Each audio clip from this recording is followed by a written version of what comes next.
Hello, darling hearts. It's your GAPS coach Emma here, and I'm joined by Nicki Shepherd, who is in Timeless Cookery Club.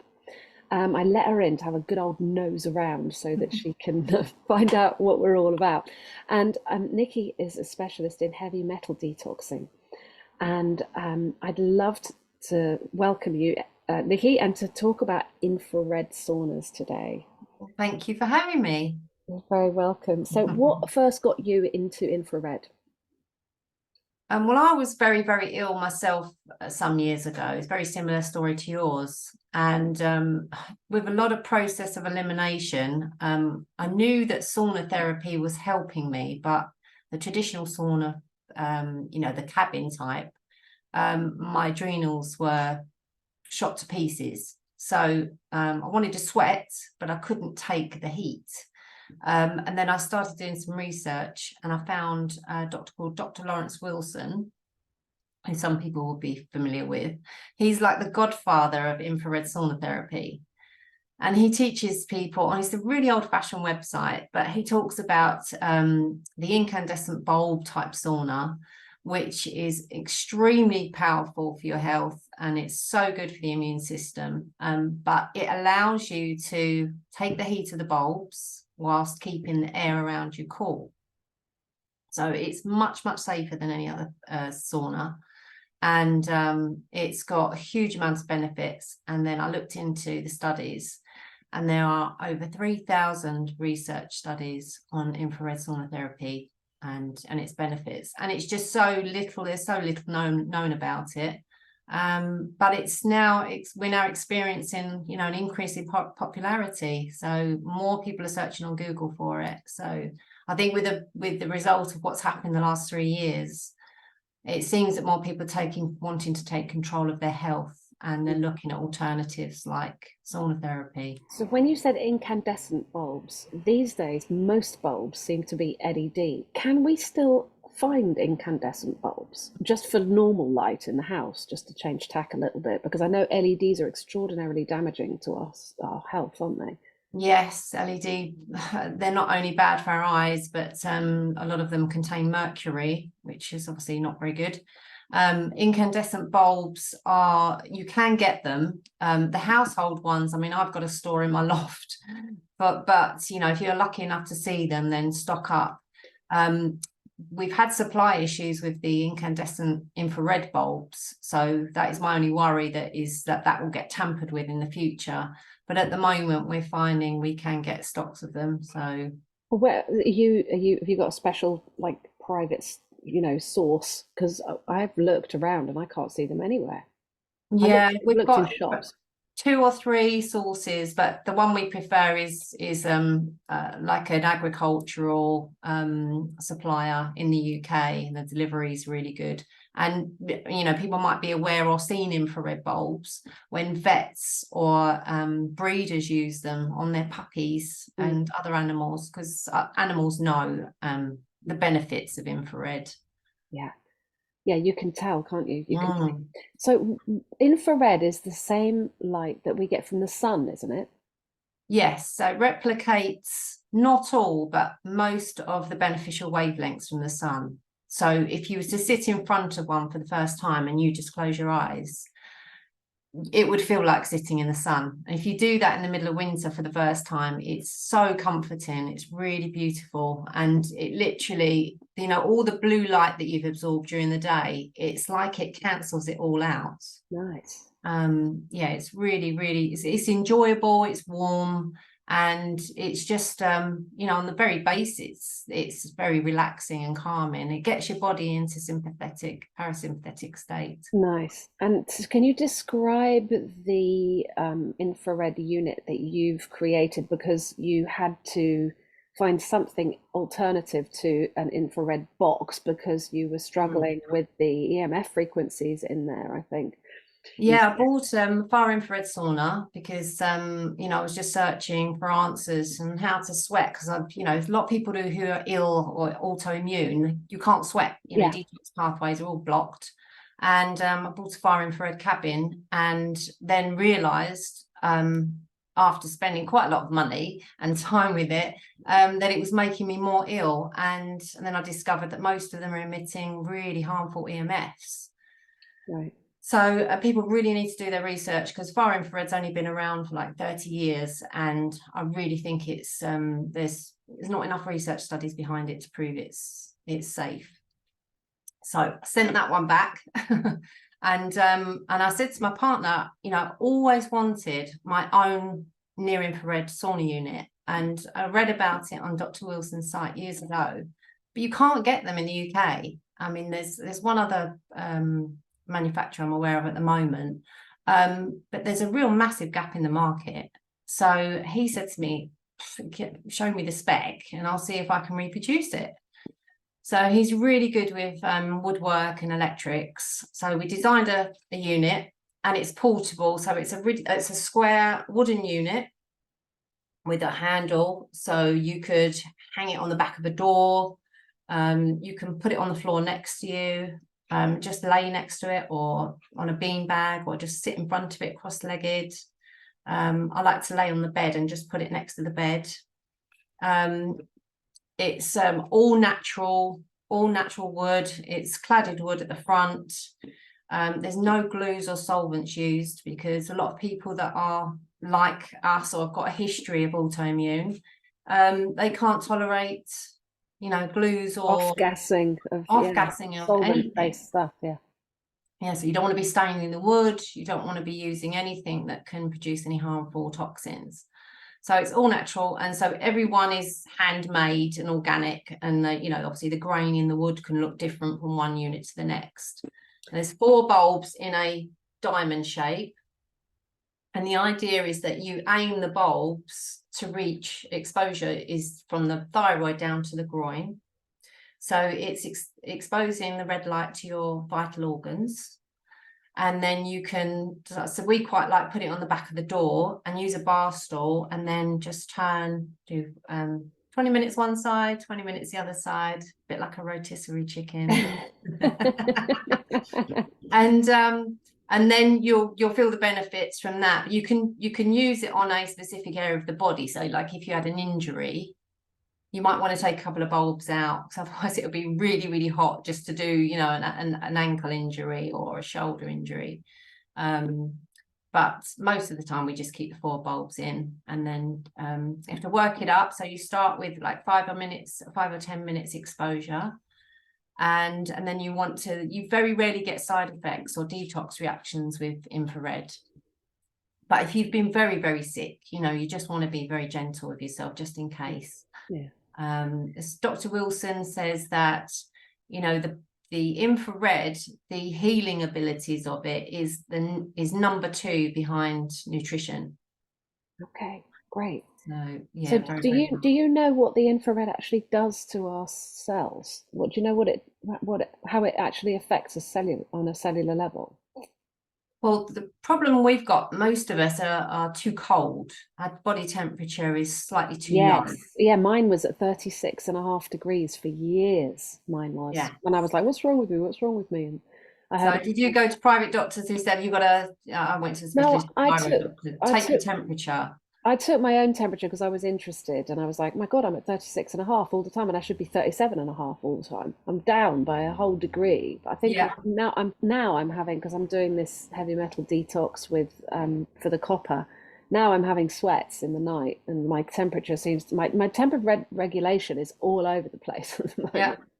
But at least I'm getting hotter, and you know, I'm just trying to find my balance basically. But I am. So that's probably the metals are coming out, aren't they? And your hormones are trying to regulate everything. Yeah, exactly. So I need the binders, and I'm going to get an infrared unit, and I'm thinking I could probably protect the wood from staining with some walnut oil or something like that, or linseed oil, something really natural.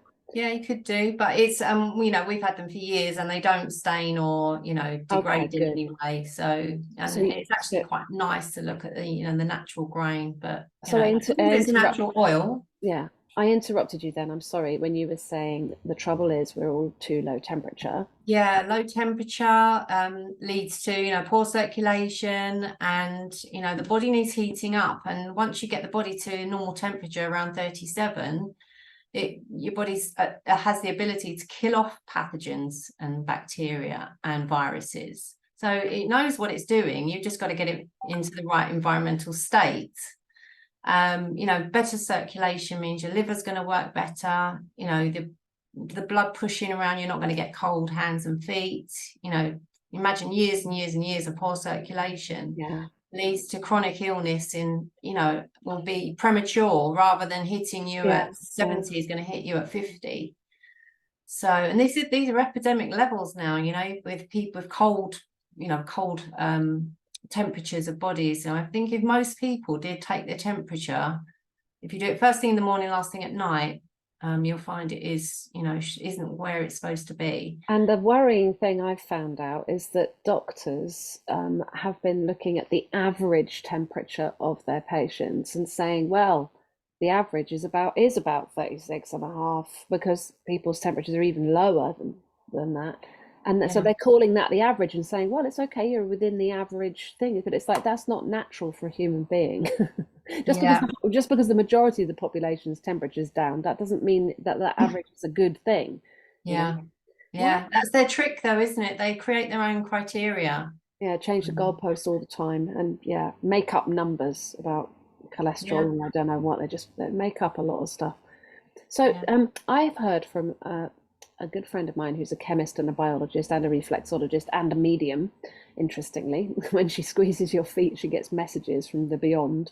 Anyway, very talented lady and very scientifically minded.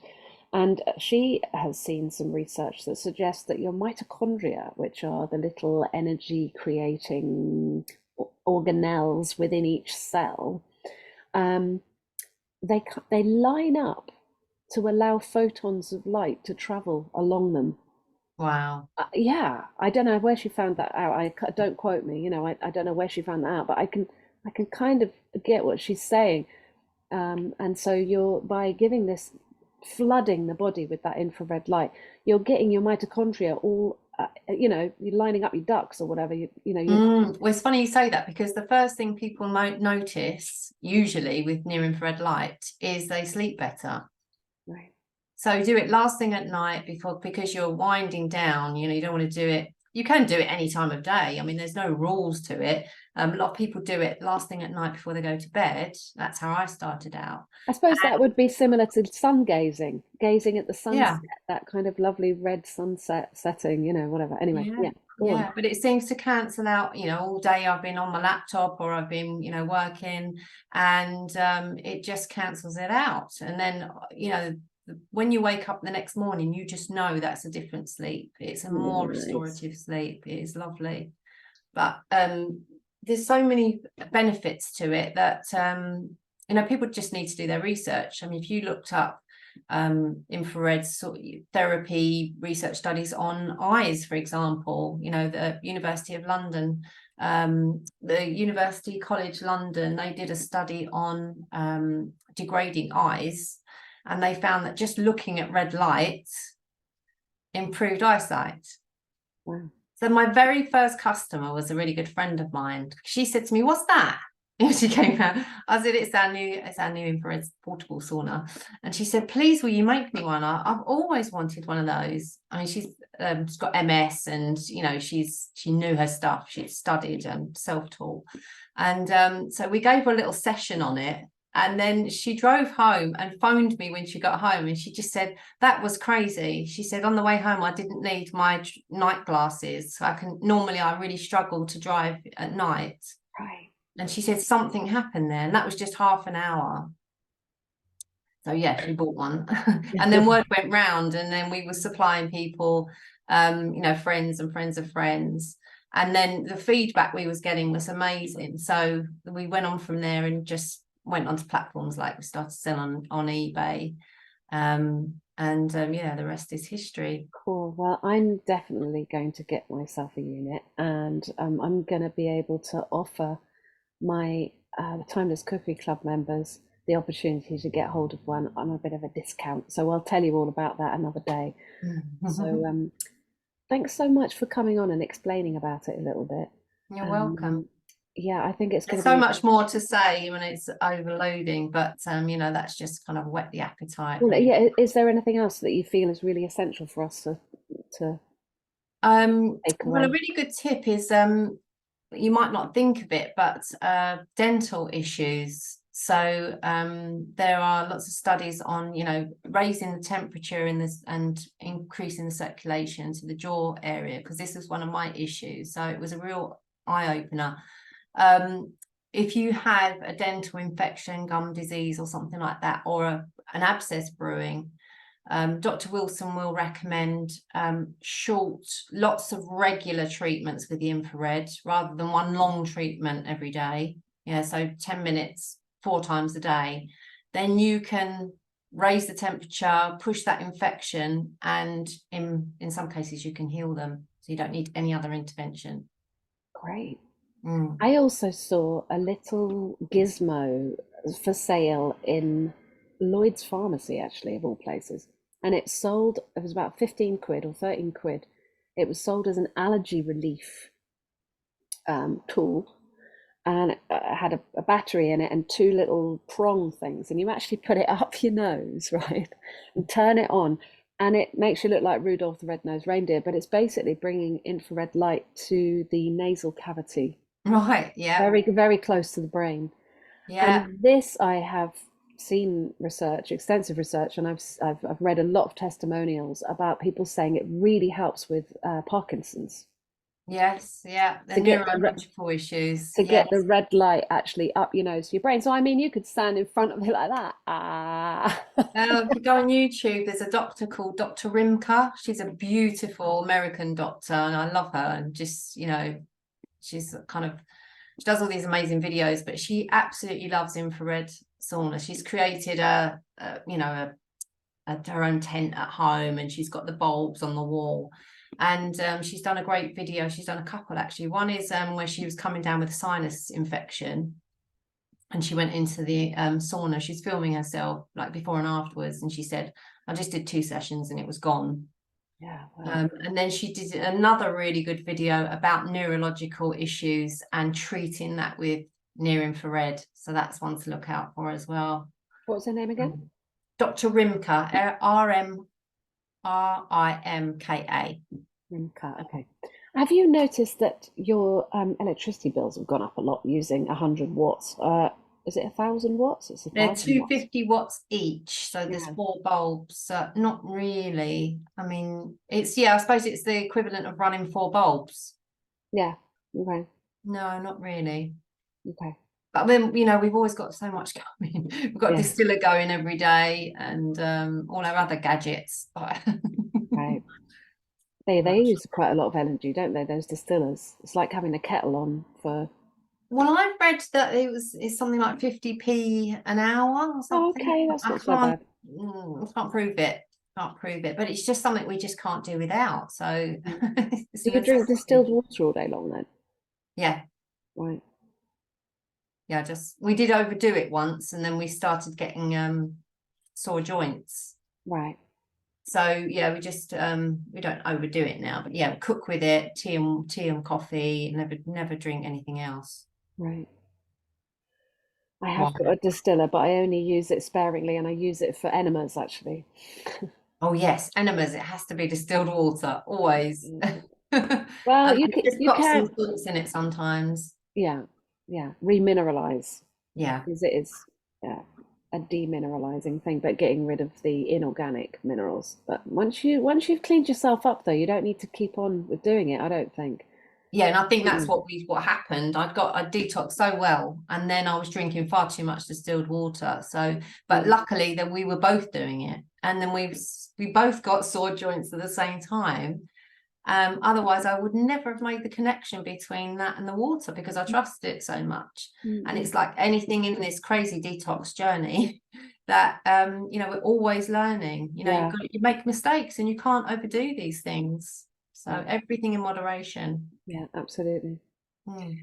Thank you so much for coming on, Nikki, and elaborating and telling us some stuff. And I'm going to explain to my group how they can access one of your little portable sauna Gizmos. What do you call them? What's it called?